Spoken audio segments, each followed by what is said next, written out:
everyone! Today I'm going to read A Squash and a Squeeze by Julia Donaldson. Let's start. A little old lady lived all by herself with a table and chairs and a jug on the shelf. A wise old man heard her grumble and grouse. "There's not enough room in my house. Wise old man, won't you help me, please? My house is a squash and a squeeze." "Take in your hen," said the wise old man. "Take in my hen? What a curious plan."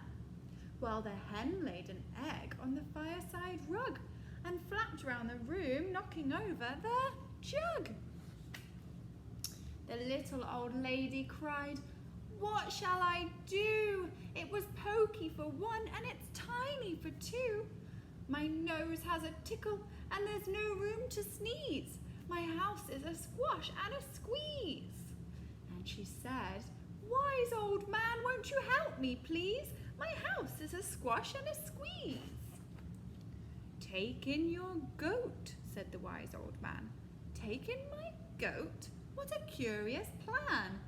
Well, the goat chewed the curtains and trod on the egg, then sat down to nibble the table leg.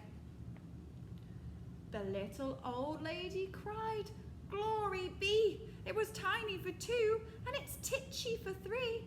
The hen pecks the goat and the goat's got fleas. My house is a squash and a squeeze." And she said, "Wise old man, won't you help me, please? My house is a squash and a squeeze." "Take in your pig," said the wise old man. "Take in my pig?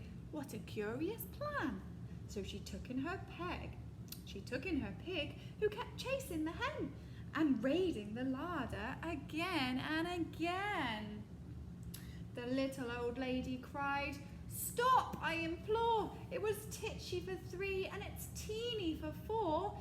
Even the pig in the larder agrees. My house is a squash and a squeeze." And she said, "Wise old man, won't you help me, please? My house is a squash and a squeeze." "Take in your cow," said the wise old man. "Take in my cow? What a curious plan."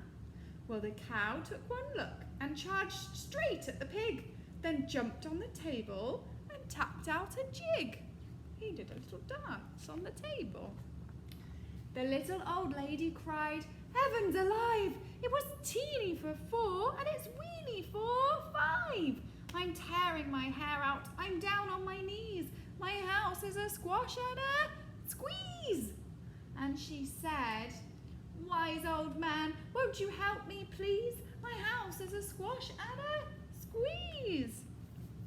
"Take them all out," said the wise old man. "But then I'll be back where I first began." So she opened the window and out flew the hen. "That's better, at least I can sneeze again." She shooed out the goat and she shoved out the pig. My house is beginning to feel pretty big. She huffed and she puffed and she pushed out the cow. "Just look at my house, it's enormous now." "Thank you, old man, for the work you have done. It was weeny for five, but it's gigantic for one. There's no need to grumble and there's no need to grouse. There's plenty of room in my house." And now she's full of frolics and fiddle-de-dees. It isn't a squash and it isn't a squeeze. Yes, she's full of frolics and fiddle-de-dees. It isn't a squash and it isn't a squeeze. There you go. I hope your house isn't a squash and a squeeze. That was a lovely story, wasn't it? With lots of rhyming words. I hope you enjoyed it. Have a great evening. Goodbye.